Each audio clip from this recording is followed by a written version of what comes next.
नमस्कार, मैं रवीश कुमार। भारत ने अपनी समस्याओं को पहचान लिया है। सारी समस्याओं का एक ही नाम है, नेहरू। भारत में ऐसी कोई समस्या नहीं है जिसकी जड़ में नेहरू नहीं है। अगर नेहरू नहीं है तो वो समस्या नहीं। नौजवान बेरोजगार हैं, जवाहरलाल हाजिर हों। कश्मीर में आतंकवाद है, जवाहरलाल हाजिर हों। मैं बताऊं सच आपको इस देश का, बताइए। जिस दिन नेहरू प्रधानमंत्री बना था उसी दिन देश गर्त में चला गया था। फिर आपने कही कि अगर नेहरू प्रधानमंत्री नहीं होते तो कौन होता प्रधानमंत्री? सरदार वल्लभ भाई पटेल होते। आज देश की स्थिति कुछ और होती। अच्छा, कश्मीर समस्या सही कह रहे हैं। कश्मीर समस्या और हिंदुस्तान के अंदर होता है। हिंदुस्तान के अंदर होता है। आजादी के 70 साल के बाद एक दिन ऐसा नहीं जाता है कि आपके उस पाप की सजा 125 करोड़ हिंदुस्तानी न भुगतें।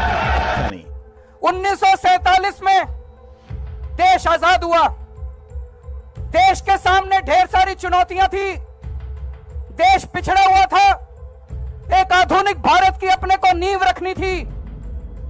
हमारा देश बड़ा सौभाग्यशाली है कि हमें पंडित जवाहरलाल नेहरू जैसे पहले प्रधानमंत्री मिले जिन्होंने एक विजन के साथ एक आधुनिक भारत की नींव रखी। 1959 में जब यूनेस्को की मदद से भारत में टीवी आया तो नेहरू की वजह से ही आया। उन्होंने स्टील अथॉरिटी ऑफ इंडिया बनाई। उन्होंने भारत हेवी इलेक्ट्रिकल लिमिटेड बनाई। उन्होंने आईआईटी खड़गपुर बनाई। उन्होंने Indian institute of management Calcutta, IIM Ahmedabad बनाए। उन्होंने भारत एटॉमिक रिसर्च सेंटर बनाया। उन्होंने डिफेंस रिसर्च डेवलपमेंट ऑर्गेनाइजेशन बनाई। देश के अंदर सबसे बड़ा हॉस्पिटल ऑल इंडिया मेडिकल है, उसको चाचा नेहरू ने बनाया था। दुनिया के पहले ऐसे नेता हैं जिन्होंने अकेले दम पर इतनी समस्याएं पैदा की। ट्रैफिक सिग्नल पर गाय दिख जाए, आपको कहना चाहिए नेहरू दोषी है। हार्वर्ड वालों को रिसर्च में हार्ड वर्क करना चाहिए कि क्या कोई ऐसी समस्या है इस वक्त भारत में जिसके लिए नेहरू निर्दोष दोषी नहीं है। जो कोई भी ऐसी समस्या खोज कर लाएगा जिसके लिए नेहरू जिम्मेदार नहीं है तो मैं उसे अपने खर्चे से नारियल दूंगा, जिसका नाम है नेहरू नारियल। मुझे लगा था कि व्हाट्सएप यूनिवर्सिटी में नेहरू का सारा सिलेबस मैंने पढ़ लिया है, पूरा हो गया। लेकिन चीन वाले एंगल मार्केट में नया नया ऐसा लगा। चीन से कोई गुस्सा नहीं है मंत्री, चीन की पिचकारी तक पर गुस्सा नहीं है। अरुण जेटली ने तो अपने ट्वीट में क्या नहीं कहा। उन्होंने कहा कि इतना ही कहा कि तुम्हारे राहुल गांधी के ट्वीट के जवाब में कि तुम्हारे दादा की गलती से हुआ ये सब। भारत आपके परिवार की गलतियों को दुरुस्त कर रहा है। कश्मीर और चीन दोनों के लिए एक ही व्यक्ति जिम्मेदार है। भी अगर मोदी जी कोई काम नहीं कर पा रहे तो उसमें लगता है कि नेहरू जी का छोड़ा हुआ कुछ है जिसकी वजह से काम वगैरह। हाँ, इतनी प्रॉब्लम क्रिएट करके गए। ये आप देख ही रहे हैं कि हर बात में नेहरू की जिस तरह से वापसी हो रही है। एक छोटी सी बात बता देते हैं कि अगर Jawaharlal Nehru ji steel authority of India की जगह मंदिर बना देते तो क्या इस देश का विकास हो सकता था?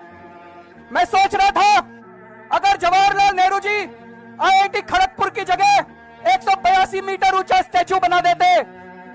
दोस्तों, मैं भी IIT खड़गपुर से पढ़ा हुआ हूं, मुझे नहीं लगता मैं भी पढ़ पाता IIT खड़गपुर के अंदर। मैं सोच रहा था अगर जवाहरलाल नेहरू जी BHEL की जगह एक मंदिर बना देते, क्या इस देश की प्रगति हो सकती थी? ये चक्कर में मत पड़ना। अगर ये मंदिर और मस्जिद बनाते रह गए तो आपका बेटा इंजीनियर नहीं बनेगा, उसको पुजारी बनाना पड़ेगा किसी मंदिर में बिठाने के लिए। दोस्तों,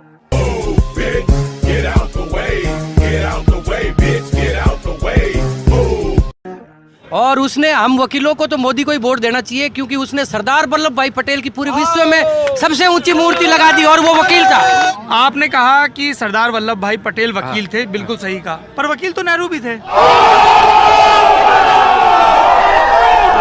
पंडित नेहरू को बिठा दिया गया। अगर देश के पहले प्रधानमंत्री सरदार वल्लभ भाई पटेल होते तो मेरा कश्मीर का यह हिस्सा आज पाकिस्तान के पास न। नेहरू को सजा नहीं मिली तो गब्बर सिंह नेहरू को सजा दे देगा। 2014 के बाद पब्लिक डिबेट में नेहरू ने ऐसी एंट्री मारी है जैसे कभी किसी जमाने में 2-3 साल के गैप के बाद अचानक अंशुमान गायकवाड़ की टीम इंडिया में वापसी हो जाती थी। चीन ने मसूद अजहर को ग्लोबल आतंकी घोषित नहीं किया तो इसमें भी नेहरू का नाम आ गया। इसमें पहले चुनाव कब हुए? अब इतना मेरे को पता नहीं है, ये तो 1952। वो तो देखना पड़ेगा। और सरदार पटेल का देहांत कब हुआ? कब हुआ भाई? उससे पहले तो फिर पटेल कैसे होते प्रधानमंत्री?